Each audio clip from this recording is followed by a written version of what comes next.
Bon dia. Avui és 11 d'octubre i vos donem la benvinguda a Serra al Dia. Novena Marató de Lectura.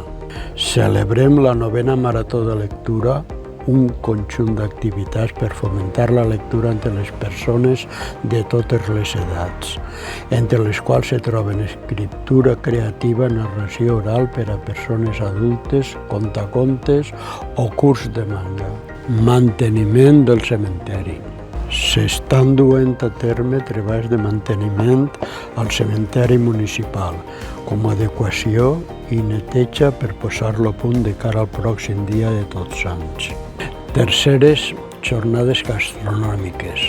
Arriba la tercera edició de les jornades gastronòmiques. Carabassa, tradició i innovació, que tindrà lloc del 19 al 27 d'octubre. A més, tindrà lloc el quart concurs nacional d'olla amb carabassa Vicente Granero Vila de Serra i la versió popular del concurs. I fins ací, Serra al Dia.